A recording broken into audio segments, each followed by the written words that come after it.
Museum piece. I don't believe it, muttered Gordon furiously. What's Thomas got that an important engine like me hasn't? Tell me that. Gallivanting off to museums. Blah. He is old, said James. If the Fat Controller says he can be a museum piece, why should we worry?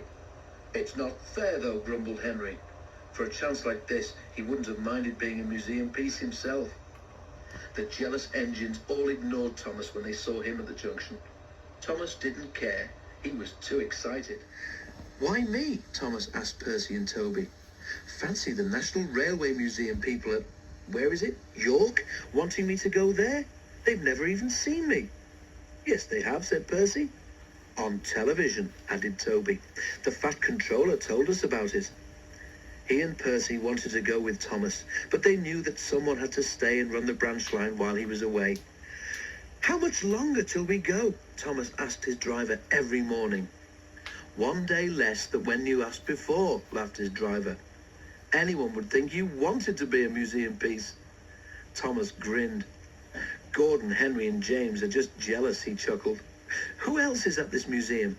Is Flying Scotsman there, or Duck's friend, City of Truro? We shall have to wait and see, said the fireman. I'll be very surprised if there isn't someone there that you can remember from the old days.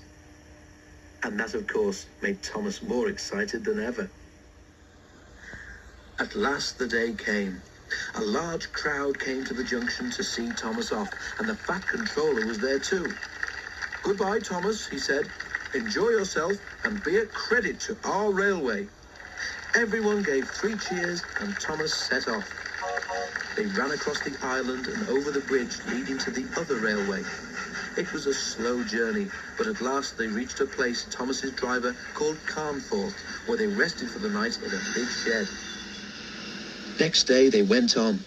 At Skipton, Thomas stopped for a drink and to let a goods train overtake him.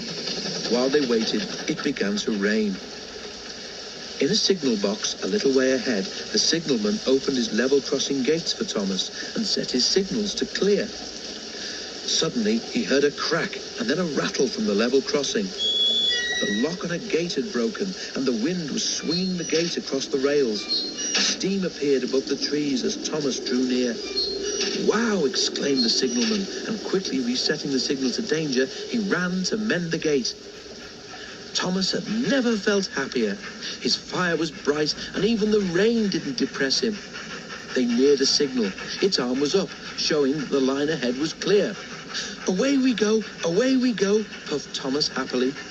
He was just passing the signal when he heard a clang as the signal arm fell to danger. Whoa, Thomas, cried the driver and put the brakes hard on. What? Thomas began. But then he saw, just in front, a heavy level crossing gate swinging towards him across the line. The signalman tried to stop it, but the gate was wet and it slipped from his hand. "Oh!" groaned Thomas as he skidded along the rails. "Help! I must stop!" But the rain had made the rails slippery, and he couldn't. He slithered helplessly. He was still moving when he reached the level crossing. With a loud crack, the gate broke against his buffer beam. "Ouch!" said Thomas, and stopped. The signalman ran to his telephone and then directed Thomas into a siding where an inspector examined him. His buffer beam was bent and one of his buffers was broken. "You can't go on like that," said the inspector. "Not on the railway anyhow." "But I'm supposed to be in York tomorrow," wailed Thomas. "I know that," said the inspector. "Never mind. Leave it to me, and I'll see what can be done." And with that, Thomas had to be content.